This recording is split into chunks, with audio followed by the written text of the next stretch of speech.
Hey, good evening. Thank you so much for joining me here tonight on Crime Crunchies. I am your host, Courtney C., and we are going to be giving you some latest information hot off the press on Scott Peterson. This is information and a sneak peek at what I learned at CrimeCon from a panel including Mark Garagos, the defense attorney of Scott Peterson. Now, this is a case way back in 2002. We're going to be doing an explanation starting this out tonight before we dig into some of the latest findings. And just as a quick recap, Scott Peterson was found guilty of the murder of his wife, Laci Peterson, and their unborn son, Connor Peterson. The murder actually happened in 2002, and he has been in jail ever since he was convicted back in the early aughts. So apparently, Scott Peterson claims he is innocent. We all know Scott Peterson because of his non-charming personality from way back when. And again, this is an old case, but definitely one that if you're my age, you remember. And we're going to be doing a quick recap of the case. Again, just for anybody who is not familiar with it, we're going to do a quick 11-minute video that is a summary of the Scott Peterson case. And then we're going to go into some of the new things that have come out that I learned on the panel and a new documentary that's going to be coming out. We're going to watch a sneak peek of that as well. So let me pull up my screen. And while I'm doing that, this is your chance to please subscribe, like, hit that bell, and all that good stuff. And comment. I love reading your comments. I've actually got a show planned for Saturday on Nancy Guthrie that is 100% user driven. So it's going to be very exciting. All right, so we're going to be doing a recap from Ms. Mojo on YouTube. It's 11 minutes long, and it's the chilling true story of American murder, Laci Peterson. I'm going to let this play. This is not my favorite channel. It sounds like Ms. Mojo might be voiced by AI, but the information is good. So we're going to do this, and then we're going to jump into some new updates. So let's get this going. Christmas Eve, I got a call from Scott. Laci's missing. Have you talked to her today? Welcome to Ms. Mojo, and today we're delving into the chilling events of the disappearance and murder of Laci Peterson. You take the bits and pieces and you put them all together, then it draws a picture. A fateful Christmas Eve. On Christmas Eve of 2002, Sharon Rocha's life changed forever when she received a phone call from her son-in-law, Scott Peterson, asking where her daughter Laci was. He said, well, then she's missing. Missing? What do you mean missing? I mean, people don't use that term lightly. The pair had allegedly started the day tuning into Martha Stewart together before going their separate ways. Scott embarked on a fishing trip, and Laci prepared to run errands and walk their dog. It soon became apparent that she was missing, and the police were quickly called, with the situation being made more urgent by the fact that Laci was 8 months pregnant. Not only does pregnancy increase the risk of victimization, it is the #1 cause of death for pregnant women. The life of Laci Peterson. Laci Peterson was born Laci Rocha in 1975 in the town of Escalon in California's Central Valley and eventually relocated to Modesto. She was described by friends and family as a very active kid and a fun-loving, joyful, and caring person. I would get notes home from the teachers. Occasionally she talked a little too much. That's where the Jabberjaws came from. It was just a little nickname we had for her. As a child, she enjoyed gardening with her mother and working on her family's dairy farm, and later became involved with cheerleading in high school. She met Scott while studying horticulture at California Polytechnic State University, San Luis Obispo. The pair were married in 1997 when 22-year-old Laci became a college graduate, and 5 years later, she was pregnant with their first child, who was to be named Connor. I was happy for her, but for some reason I just had in the back of my mind that something didn't feel quite right, because he didn't want to have kids at all. And then all of a sudden he did, and that concerned me. The initial search.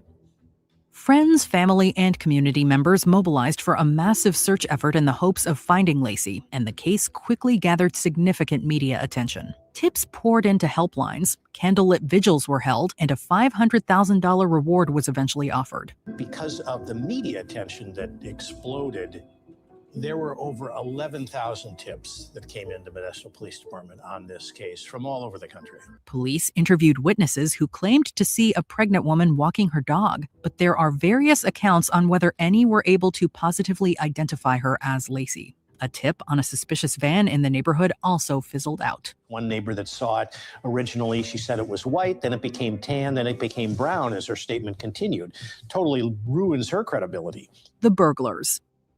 Days after Laci's disappearance, the Medinas, who lived across the street from the Petersons and had been out of town for a bit, returned home to discover that they had been robbed. An investigation began immediately, with police strongly suspecting the burglary was related to Laci's disappearance. And there was nothing very concrete about it.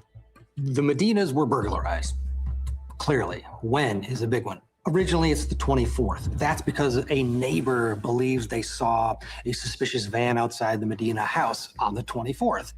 It didn't take long for two suspects to be identified, Donald Pierce and Stephen Todd, an undynamic duo of petty criminals known to operate in the area. The pair cooperated with police, and it was confirmed that they broke into the house on the morning of December 26th, but the two maintained that they had nothing to do with what happened to Laci. They knew they were going to jail for the burglary. And there's a code amongst inmates that you don't hurt children and you don't hurt vulnerable women. So not only did they take a polygraph, they were almost begging for a polygraph just so they could have the results to show the other inmates that they had no part of this. While this timeline has since been disputed, police at the time did not find any evidence to the contrary, and the search for Laci continued. Their alibi for the 24th, the day Laci disappeared, they checked out. They were with family. They were checked out and cleared. Scott Peterson's behavior. Throughout the initial investigations, police had aimed to clear Scott, statistically the number one suspect of any wrongdoing, but he didn't exactly make it easy for them. He had demonstrated a calm demeanor and lack of urgency on Christmas Eve, only calling his mother-in-law after feasting on pizza and milk, taking a shower, and doing some laundry. He did go to the neighbors, and the first neighbor he told that he was golfing. When he came home, Laci was gone. And when Laci's parents, Sharon and Ron, get there, he mentions that he was fishing, and they were shocked. Many in his and Laci's family hadn't even been aware that he had just purchased a fishing boat. He did cooperate with police, but was also cagey at times, and at one point, backtracked his willingness to take a polygraph. He was also uncharacteristically silent and avoiding the media, relying on friends and family to keep Laci in the news. Hey, girls, go do this. Renee, talk. I don't want to do this. You guys do it. We need to keep this about Laci. Laci's picture should be put out there. Her face should be on the news because that's who we're trying to find. Don't put pictures of us out. It's widely acknowledged that there is no perfect or correct way for someone whose loved one has been harmed to behave. In fact, none of Scott's actions individually proved he did anything amiss, but together, they formed a pattern of suspicious behavior that planted seeds of doubt in people's minds. But I just remember thinking at that moment, that was strange. And I thought, well, he's worried. And that's why he's acting the way he was acting, instead of like a husband that's missing his wife. Amber Fry. The police naturally received thousands of tips in the days after Laci disappeared, and many proved to be fruitless, but one stood out and would dramatically change the course of the investigation. We're wondering, can this really be happening? I mean, this is crazy. But she had specifics. This is real. A young woman from Fresno told police that Scott Peterson had been her boyfriend for several weeks. Amber Fry began to reveal the extent of Scott's deceptions. He had initially told her he was unmarried before, quote, coming clean, and claiming he had, quote, lost his wife. I remember just comforting him, understanding this must be very hard. I didn't know, maybe she died in a car accident. And there was all these thoughts I wanted to ask, but at the same time with his emotions, I thought, I don't want to pry. Fry would go on to record hours of phone conversations between her and Scott before coming forward publicly to admit their relationship. This was the final nail in the coffin of public opinion on Scott Peterson, with even Laci's family no longer supporting him or his innocence. At that point, it solidified everything in our mind that Scott was responsible for what happened to Laci. Investigations and arrest. Once his relationship with Amber became public knowledge, Scott must have realized he needed to do some damage control and finally began speaking with the media. His efforts backfired, however, after he gave a complete train wreck of an interview to Diane Sawyer that made him look even worse. Choice I made, and I obviously regret now. I could just decide to stay home. Meanwhile, police were ramping up their investigations and had Scott under extensive digital and physical surveillance. They also searched his home, warehouse, and boat for forensic or trace evidence. Several anchors made out of concrete were found, which were theorized by prosecutors to have been used to weigh down Laci's remains in the San Francisco Bay, but nothing was ever conclusively proved. In April of 2003, however, everyone's worst nightmare came to pass. I saw it on the news, and I immediately called the detective, and I said, "Is it her?" And he says, "I can't say." He said, "But," and I said, "Okay." 2 bodies that had washed up on the shores of the San Francisco Bay were confirmed to belong to Laci and Connor. Police formally arrested Scott for their murder a few days later in San Diego. He had orange hair, he had an orange goatee. I walk up and he's out. Tell me it wasn't my wife and baby, I'm like, that's ridiculous. I mean, come on, Scott, you know better than that. Trial and appeals. Scott's trial began in June of 2004. With little forensic evidence available, the prosecution's case hinged on circumstantial evidence and witness testimony. One crucial witness was Amber Frey, who testified despite significant media scrutiny and vitriol. She held her head high when she did testify. I think she earned the respect of the jury. They saw the real Amber Frey, not the mistaken stereotypes. The defense presented an alternate theory that Laci had been the victim of a kidnapping and emphasized the lack of forensic evidence. After 5 grueling months, Scott was found guilty and given the death penalty. In 2020, however, after Scott continuously maintained his innocence and filed various appeals, his death sentence was overturned, and he was eventually resentenced to life in prison without the possibility of parole. Scott Peterson is still guilty. He will spend the rest of his life in prison. However, the question is now whether the prosecutor is going to go back and retry him on the death penalty phase of the case. The LA Innocence Project eventually joined his appeals team, and his sister-in-law, Janie Peterson, obtained a law degree so she could support the appeal efforts. Numerous issues have been heavily debated and disputed, including the makeup of the jury, disagreements on the investigation and forensic evidence, and the kidnapping victim theory. What's relevant is, show me what would lead me to conclude he was guilty. Laci's legacy. Murder consistently ranks as one of the leading causes of death among pregnant women. The most likely person who will harm someone like her is her intimate partner. And the statistics that we keep on homicide bear this out. While Laci's death was horrific and tragic, the widespread notoriety of her case has led many to escape potentially similarly harmful situations, and that should be honored. Her legacy lives on in all the women she has saved. You just realize when you're questioned about your best friend, like how little you knew. All right. So that is the recap. Again, I think it's a pretty good review of everything. The main points of the case, and I'm glad that it even touched on the Innocence Project. And before we really get going into this, I just want to be perfectly clear. These are not my opinions at all. I am relaying information that I learned, and we know that the LA Innocence Project has come out in favor of Scott Peterson, and under the premise that there was evidence that was not looked at. And attending CrimeCon, there was an entire panel with Mark Garagos, again, who was Scott Peterson's defense attorney, and a LA detective, Nanette Toosby, LA PD detective, and then Chris Pixley, who's an attorney and legal analyst. And Chris Pixley had covered a lot of this story when it first happened and is driving a brand new documentary that's coming out on A&E starting July 16th. It's a 2-night series, 4 hours long, And the documentary is going to cover the premise that Scott Peterson is innocent, and they're going to go through all the little bullet points. They're going to talk to eyewitnesses that were there around that time. And again, not my opinion, I'm just the messenger, okay?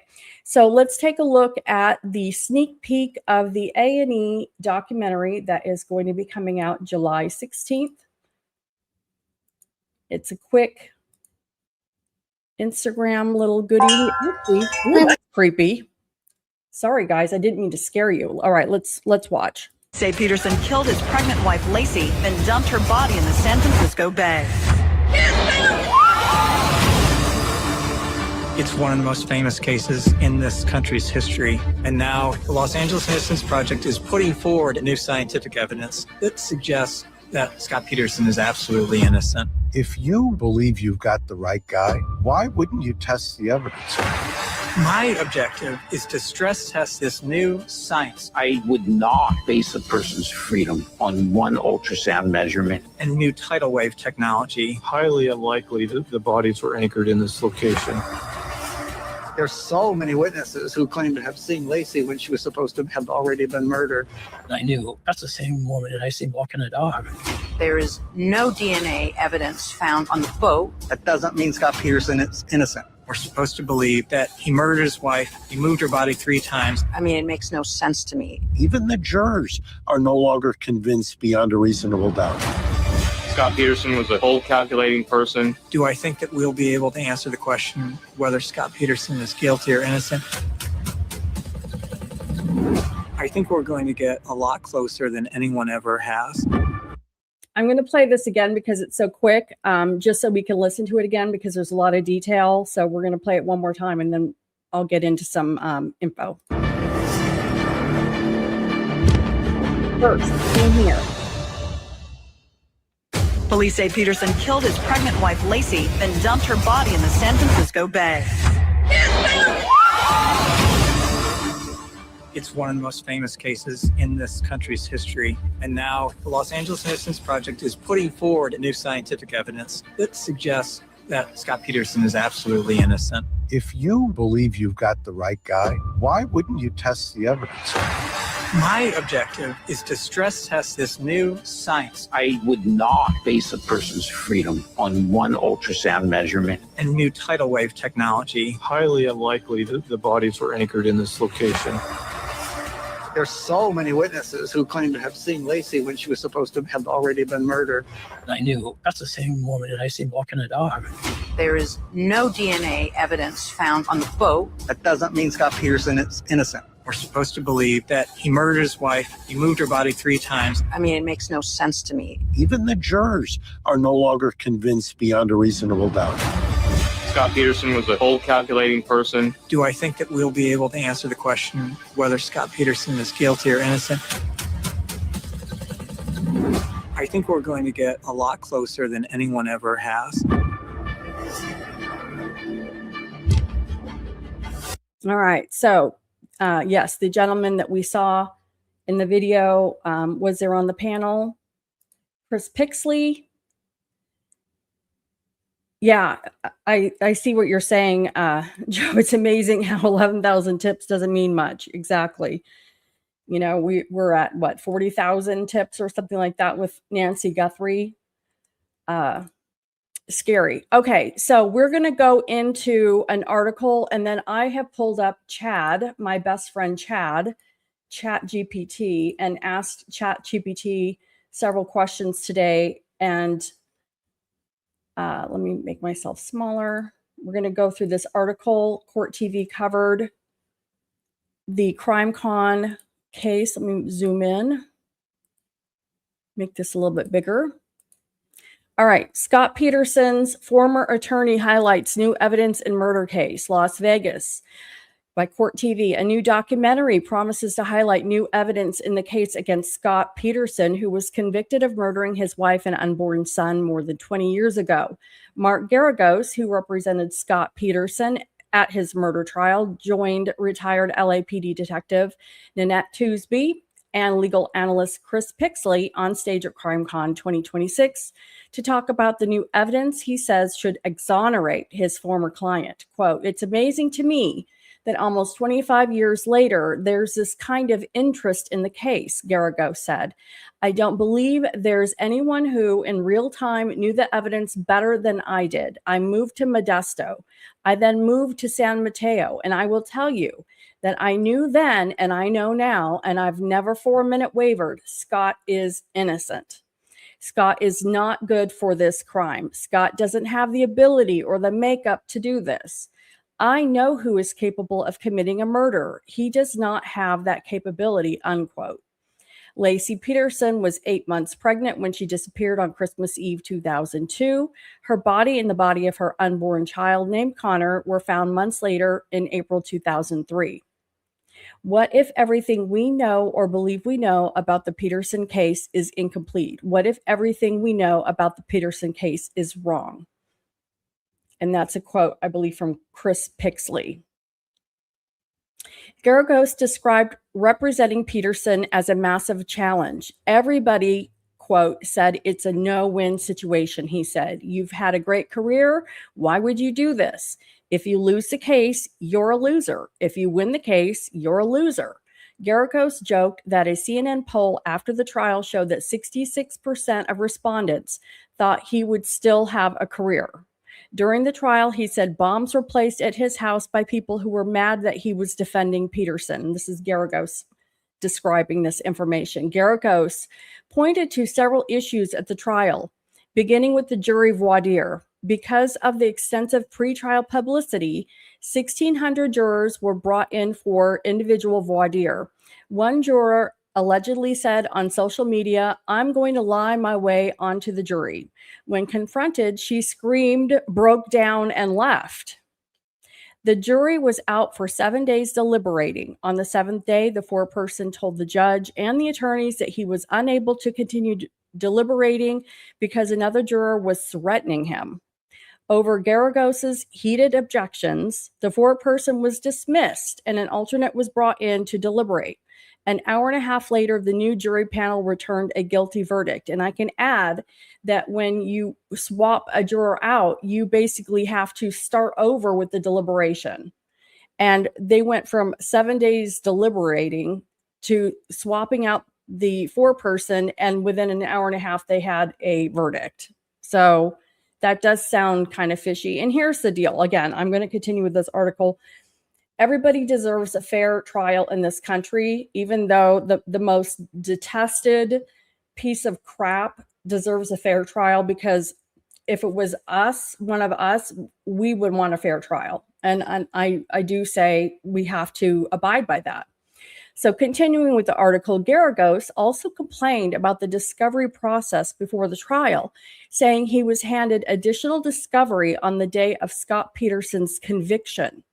On that day, he was told about taped jail conversations between two brothers who were accused of burglarizing the house across the street from the Petersons' home. In those calls, one of the suspects said to shut up when they started talking about Laci Peterson. It wasn't until after the trial that Garagos said he learned, quote, the van was stolen, was found at the airport district of Modesto 2 days afterwards and had been lit on fire. And there was a mattress in the back of the van, and the evidence was collected and tested, and it was deep sixed until decades later, meaning that there was a van stolen, they believe connected to the robbery, and 2 days after the murder, the van was located on fire. It's partially that potential DNA evidence that the Los Angeles Innocence Project, LAIP, has focused on in petitions to have Scott Peterson's conviction and life sentence overturned. Prosecutors have opposed running DNA tests on the evidence, which Garagos has volunteered to pay for. Wouldn't you want to justify your investigation, he asked. What are you afraid of? The petitions for appeal have also focused on alleged junk science that Garagos said was put forward by the prosecution to prove the date of Laci Peterson and Connor's death, as well as the location where the bodies were dumped. Referring to the state's expert, Garrigo said Dr. Gregory DeVore was the most pompous bag of hot air you've ever seen on the witness stand. While DeVore relied on ultrasound technology in his testimony that Laci Peterson was killed on December 23rd, the LAIP argues that their experts using new technology placed the date of death sometime between December 28th and January 3rd. Garrigos, Pixley, and Toosby appear in a new A&E documentary premiering on July 16th, Scott Peterson, The New Evidence. All right, so that is and I have allergies, so excuse me. That is basically the gist. Now, it's not the entire thing. We're going to go into Chad, my best friend Chad, ChatGPT, and I asked several questions. We're going to go through those because I want to learn more about this robbery, about the people, and take a look at, is there real evidence that was ignored? So this is my question. Can you give me all of the original details of the Laci Peterson and Connor Peterson murder, including the legal info for Scott Peterson? I'm also interested in getting all the latest information about Scott Peterson and the Innocence Project with new evidence. Certainly. It's very conversational. So the original case, again, Laci Peterson was 27 years old, 8 months pregnant with their son Connor, when she disappeared from her home in Modesto, California on December 24th, 2002. Timeline, December 24th, 2002, Scott Peterson reported that he had gone fishing alone at the Berkeley Marina. Laci was reported missing later that day, and massive search effort began. Now, we're going to go into this, but I can add on that Garrigos claims that the robbers, when they were detained and questioned, the robbers claimed that they committed the robbery on December 26th, 2 days after Laci had been missing. Okay, and that's why the robbers weren't really looked at. However, Garrigos claims that if the robbery had been committed on December 26th, it was impossible because there was a ton of media attention already coming onto the scene, and these guys would have literally committed a robbery with a white van in front of the media.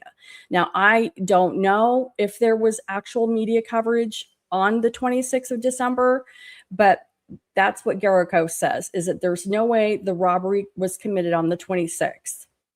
And there are people who saw the white van on the 24th. So we're going to continue. January 2003, investigators learned Scott was having an affair with Amber Frye. Frye later revealed that Scott had told her he had lost his wife before Laci was officially missing. This became a major part of the prosecution's case. I think what we're going to learn in this documentary is that Scott Peterson had that really weird personality. I call it like a damp, moldy dish rag, okay? No personality, no energy, no concern, just walking around like a schlub. And Garrigos says that Scott was coming off unfeeling because in the back of his mind, he was frozen with fear, knowing that his affair was going to come out and that he was going to get nailed.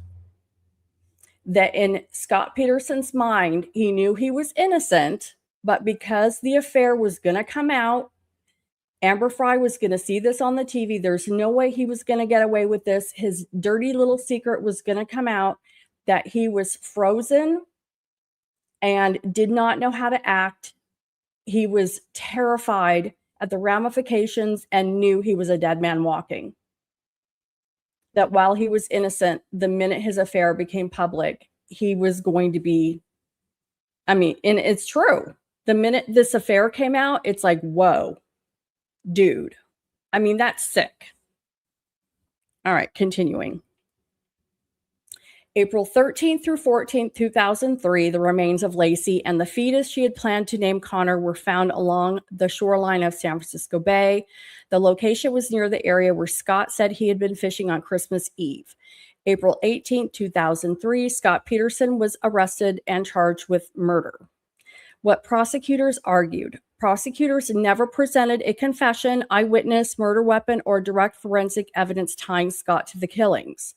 Instead, they argued that numerous pieces of circumstantial evidence formed a compelling picture of guilt, including his affair with Amber Frey, statements indicating he did not want family life, the fact he had told Frey he had lost his wife before Laci disappeared, his purchase of a small fishing boat shortly before the murder, the discovery of Laci and Connor's remains near his fishing location, multiple lies to police and family members during the investigation, behavior after Laci disappeared that prosecutors characterized as inconsistent with an innocent husband, which, again, he was his own worst enemy. Absolutely.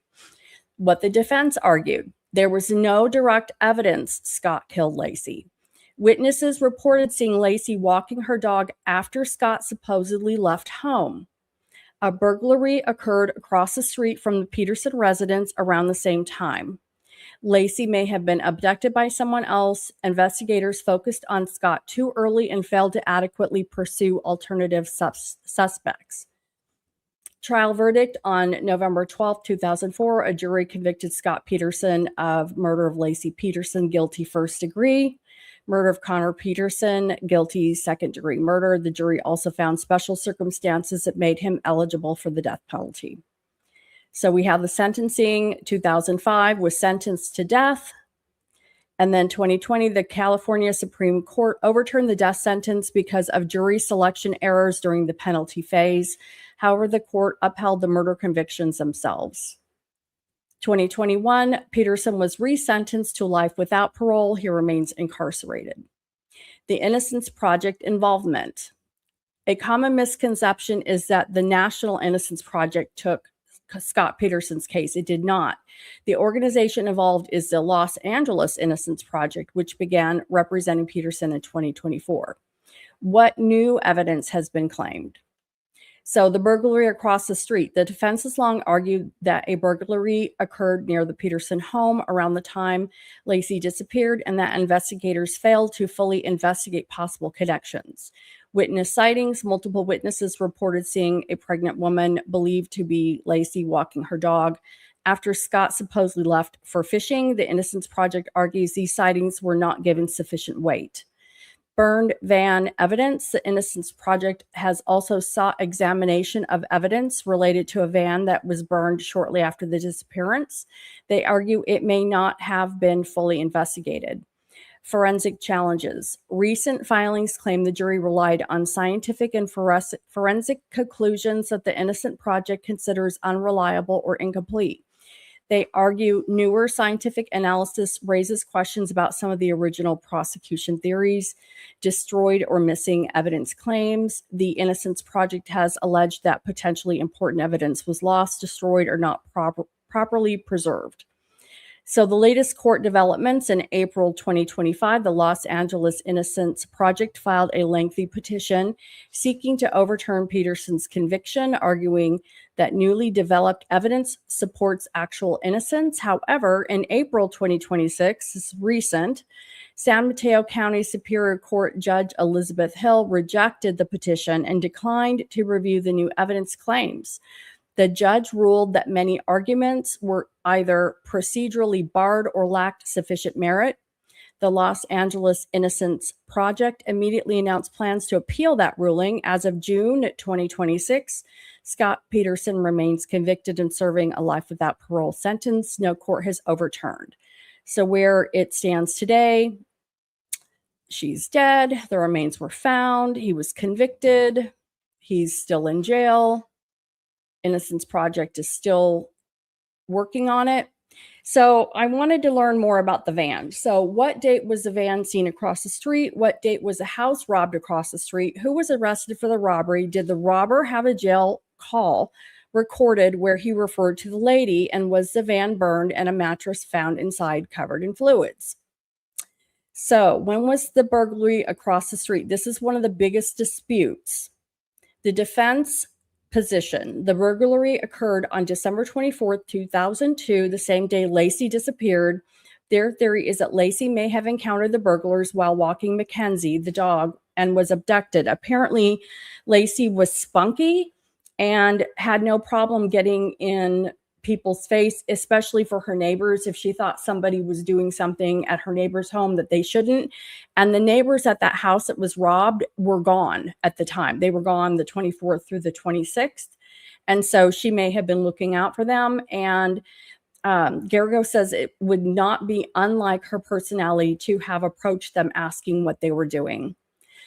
The prosecution investigators' position, they say the burglary occurred on December 26 after Laci had already disappeared. Investigators concluded the burglary could not be connected to her disappearance. The homeowners were reportedly away from December 24 through the 26th, which is part of why the exact timing became a point of controversy. Now, if Garagos is claiming that if it was on the 26th and there was media on the street, then does he have footage of media being on the street? Because that's a whole different case. If there was media parked out in that street, then the burglary could not have been committed on that date. And we'll see if the documentary answers that, if they do have any footage.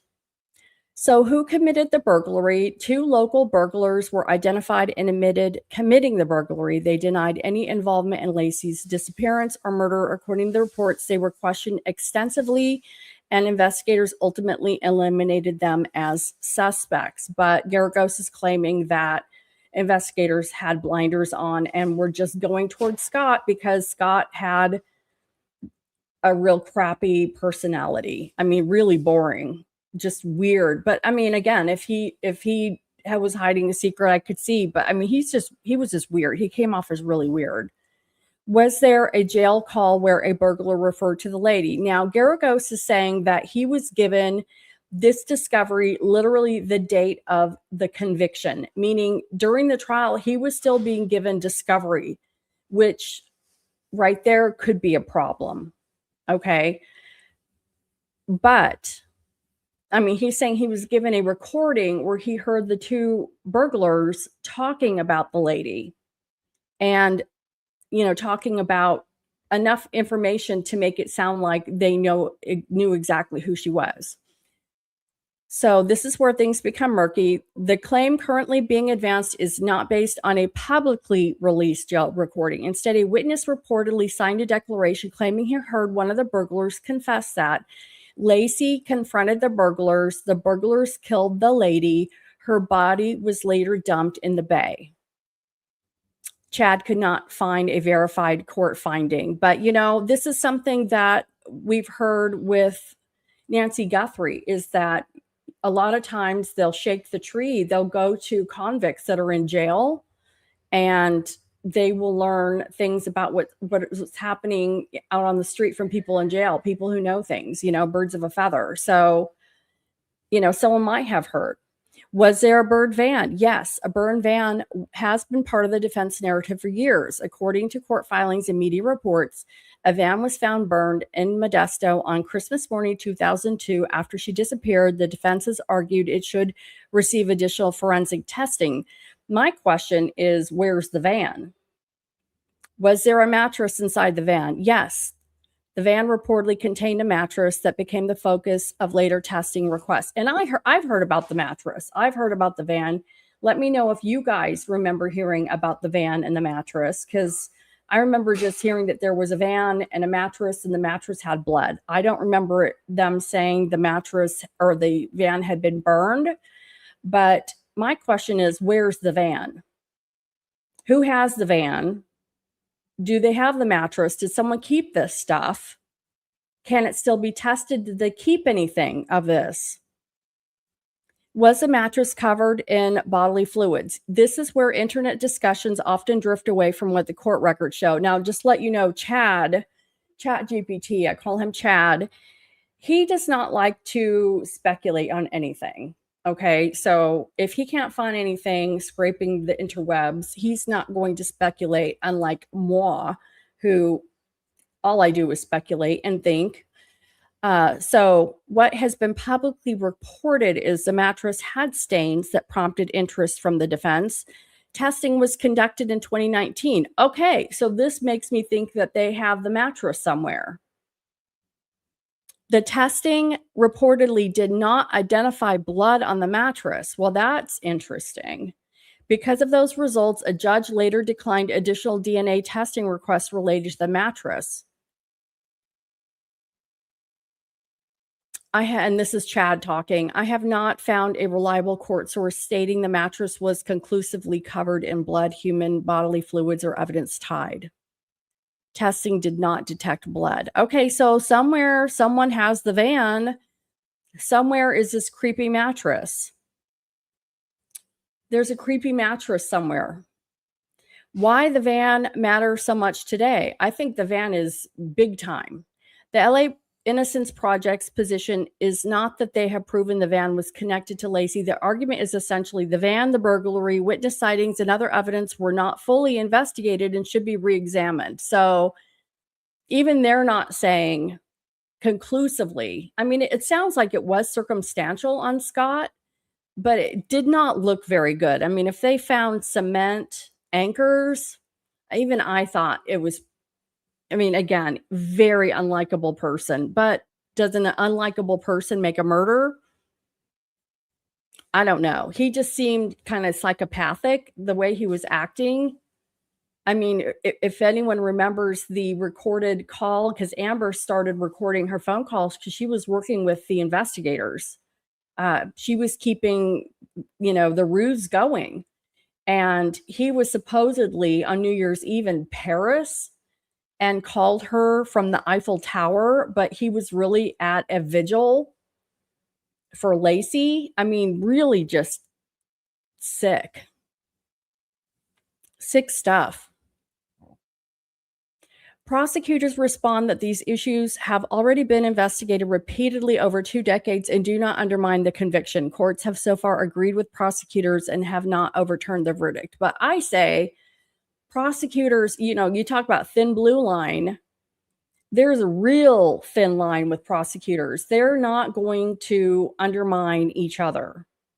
And I have to say, I mean, even looking at Karen Reed's case, I'm not a real fan of prosecutors. It's interesting because when you look at Georgia, the prosecutor in the Donald Adelson case, everyone loved Georgia.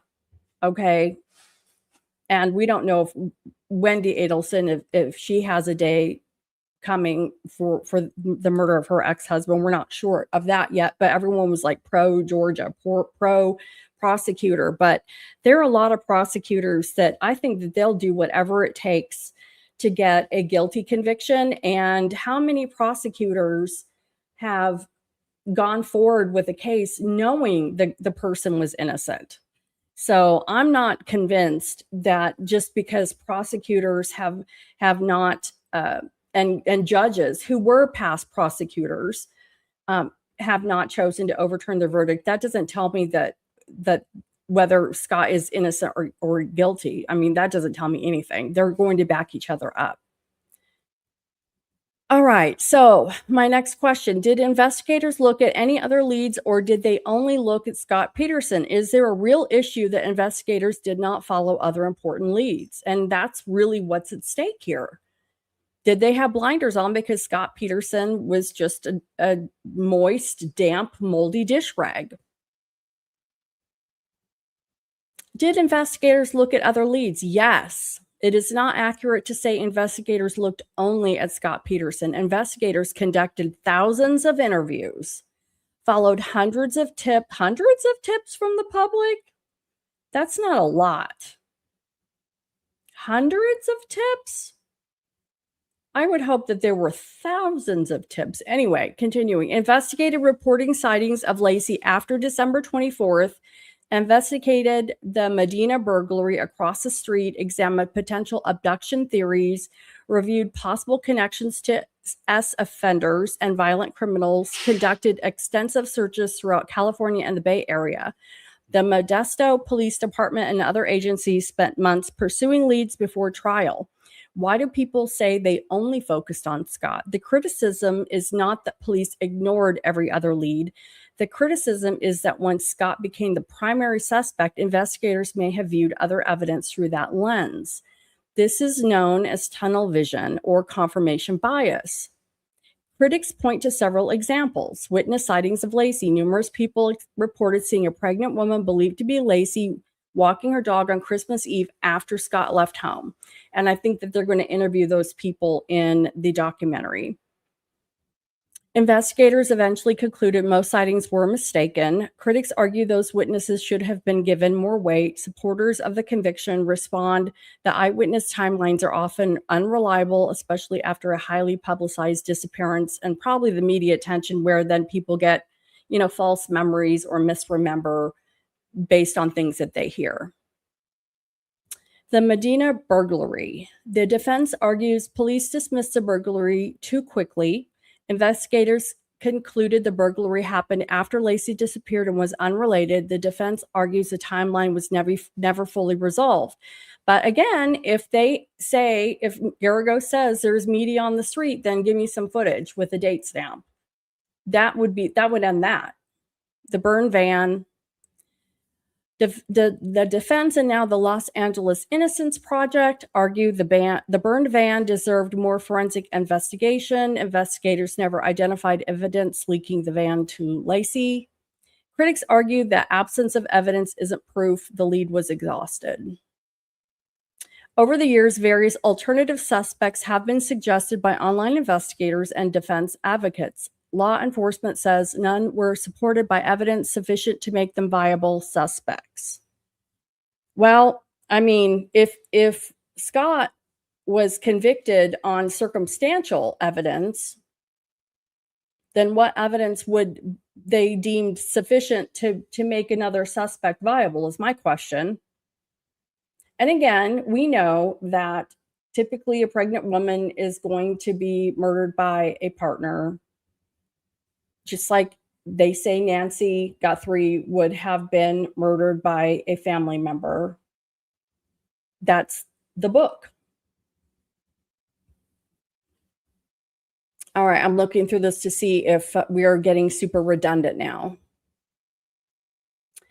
A homicide investigation does not have to be perfect for a conviction to stand. And that's true. No trial is perfect. And we've heard that so many times. There's no trial that's perfect. You usually end up with the defense attorney asking for a mistrial if a mistake has been made by the prosecution.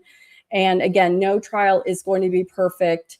And the judge usually doesn't call a mistrial. Doesn't have to be perfect for a conviction to stand. The legal question is whether any missed investigation would likely have produced evidence significant enough to undermine confidence in the verdict. And I mean, if Garagos really was getting discovery the day of the conviction, and it was if he has a recording of a jail call talking of the burglars, talking about killing the lady, then they have a real thing. And if he can come forward with, footage of media on the 26th of December, 2002, then they have a real argument. But I just have to think that he doesn't. And I'll tell you why. Because if he had footage of media on December 26, 2002 on that street, they would have used it already. And the prosecution, wouldn't have a leg to stand on with saying the burglary happened on the 26th. And that would have been dealt with during the trial. So I just have to feel like maybe Garagos is making, some things up or changing history. I mean, it's been 20 years. So what have the court said? Since the 2004 conviction, Scott Peterson has had direct appeals, state habeas proceedings, federal review, DNA testing requests, Innocence Project review. And it looks like his sister-in-law even became an attorney to help get him cleared. Multiple judges and appellate courts have repeatedly examined claims that investigators failed to pursue other leads. To date, no court has concluded that investigators ignored evidence so significant that it undermines the murder convictions. That does not mean every lead was investigated perfectly. It means the courts have consistently found that the alleged investigative shortcomings were not enough to establish that Scott was wrongfully convicted. And we have just in this last week or two seen the Alex Murdaugh conviction of the murder of his wife Maggie and son Paul overturned because of court clerk Becky Hill talking with jurors. And so I guess it does happen that convictions can be overturned, but they're just going to try him again with a new jury. And he's still in jail, most likely for the rest of his life for financial crimes. So it's not like he's going to walk free. So I do have to, I can't say, if we didn't have the Murdaugh trial overturned just in the last 2 weeks, I would say that there's no court that's going to undermine itself and overturn a conviction, because again, they've got each other's backs.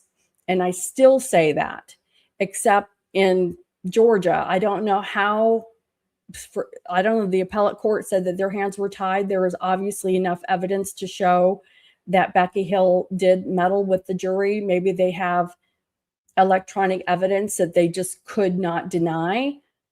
But I don't know. I still don't have a lot of faith in prosecutors and judges, and that's my opinion. Other people might, have more faith in them than I do. I've heard and I've seen enough dirty prosecutors that it really does come down to just notches on their belt, and they need to have wins, because ultimately prosecutors want to become judges.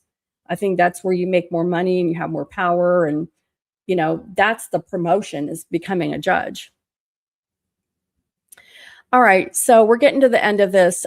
Did neighbors say they saw Laci walking the dog after Scott was fishing? If she was alive after Scott left for the marina, that he could not have killed her.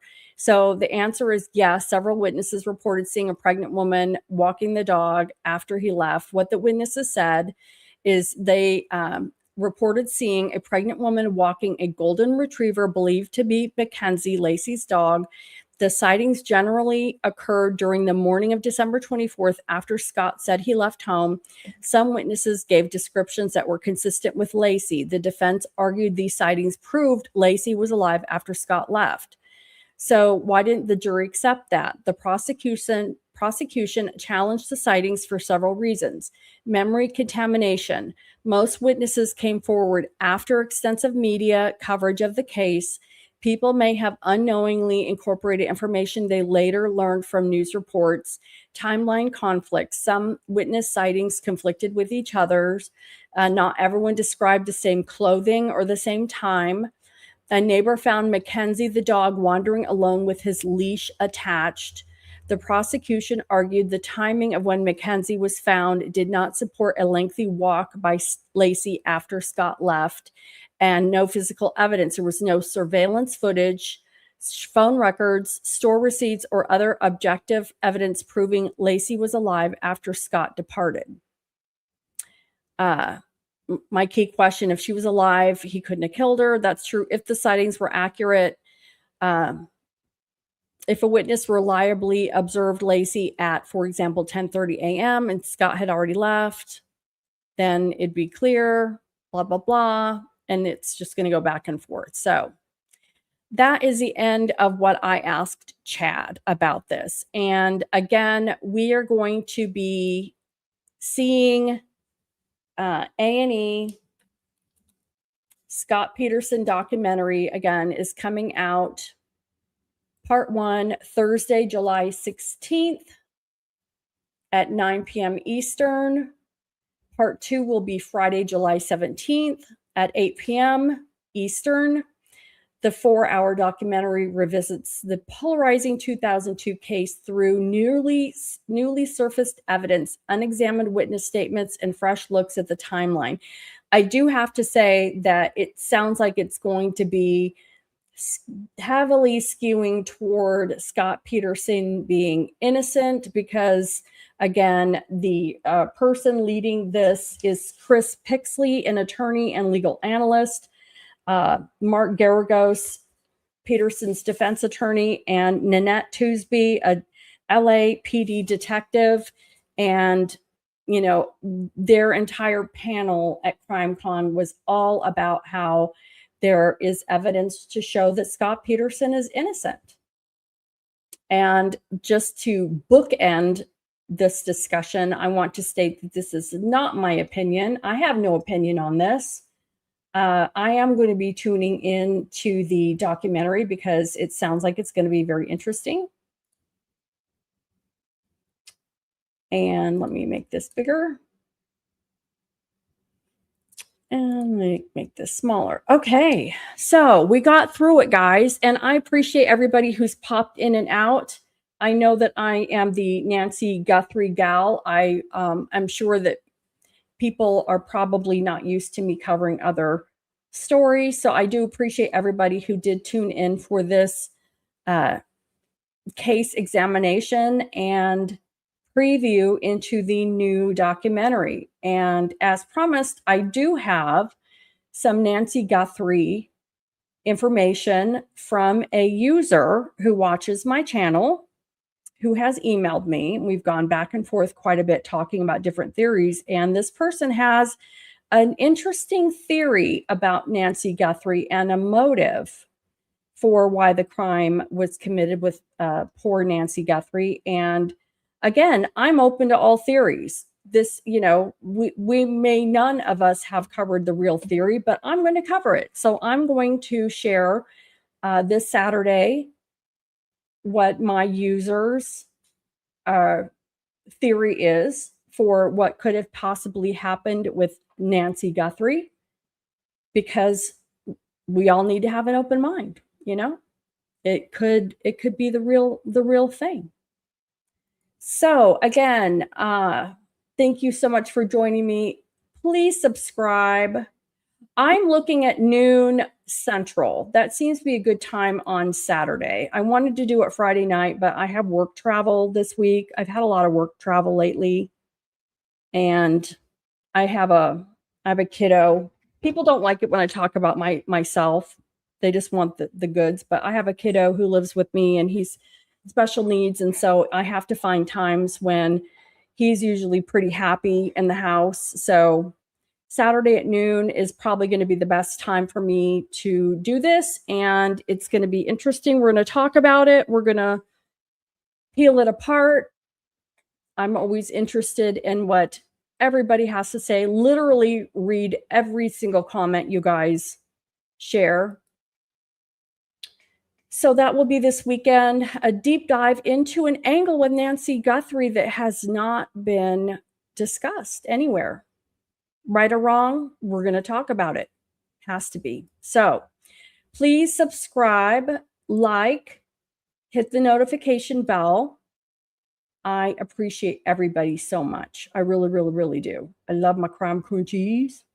I hope you all have a great evening and a great rest of your week. And until my next live content, I will catch you guys on the flip side. Toodaloo.